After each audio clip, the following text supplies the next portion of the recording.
What's up, everybody? Coach Mills here.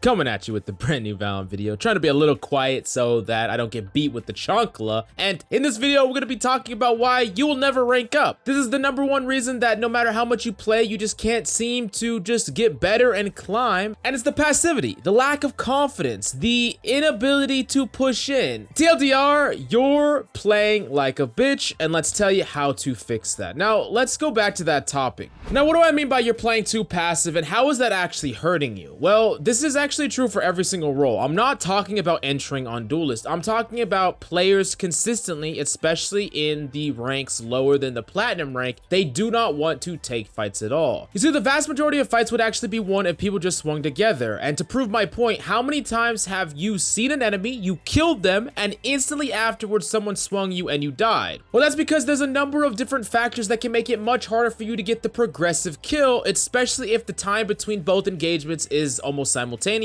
But many times people are playing or baiting or just not confident and they don't take these engagements. A lot of times people will also hide on the site. They'll play off their utility, sure, but they'll never actually peek sidelines, peek the enemy, or try to take duels at all. Essentially, you're playing overly safe, and playing safe will let you not throw, but it will never let you carry. You're gonna have like a 50% win rate because you're just doing your job, but every time you go up against someone where you're like, that person's a smurf, or that person's dominating, if it wasn't for them, we would have won, that person has consistently gone up against a disadvantage and won anyways because they are not playing overly safe. Now, this is something that is incredibly important for you to understand. When you are developing as a player, you should be trying to make plays often because this is going to do this thing called limit test you. What I mean by this is you should be consistently trying to push the bounds of what you think you can do. You should be consistently trying to push your own limits so that you could potentially clutch up more and more. Now, a lot of times when you're limit testing, you might actually go for a play that on paper might not be the smartest thing. However, it helps you develop really rapidly. And you got to remember that if you can become a consistent clutch master, if you can really push your skill limit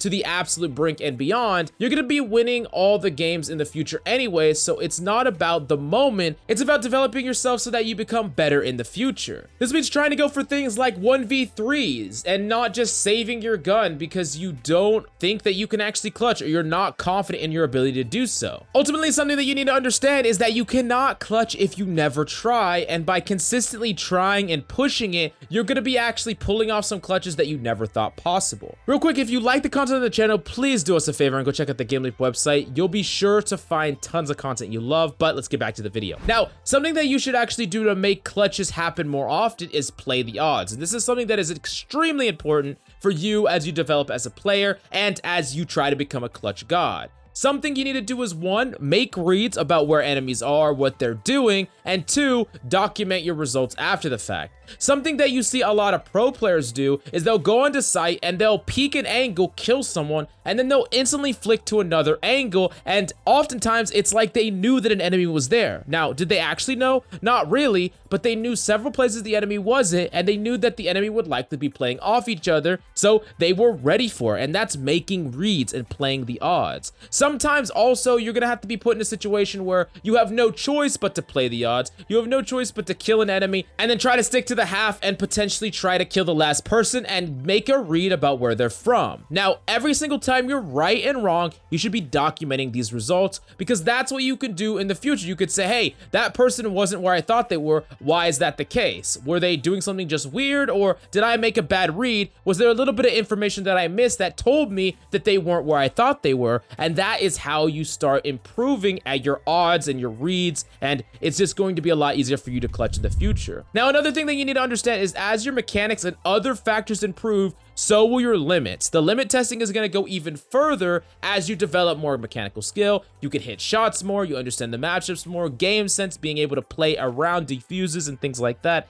This is going to not only stretch your limits even further, but with limit testing, your mechanics, game sense is automatically going to improve more than normal as well. Now, the last thing that you really need to do that we talked about is know how things go when you're limit testing. If you went in for a 1v3, how did it go? Did you get 2 of them and die to the last one? Did you run out of bullets with your first 2 kills and die? Did you try to reload and get swung on? What went wrong when you were trying to clutch, and what could you have done next time to actually try to win that? maybe you just wasted far too much ammo trying to wallbang, and you're like, hey, I need to be more conscious of my ammo here, because if I'm in a similar situation, if I would have had a little bit more ammo, I would have actually won. Or, hey, maybe I should have saved my abilities earlier on, wasting them on corners that really I shouldn't have been challenging with, like a flash, so I could have used it to take space on point. These little things can add up to developing yourself incredibly quickly as a player, but if you always just play passive all the damn time, you're never going to actually have these situations.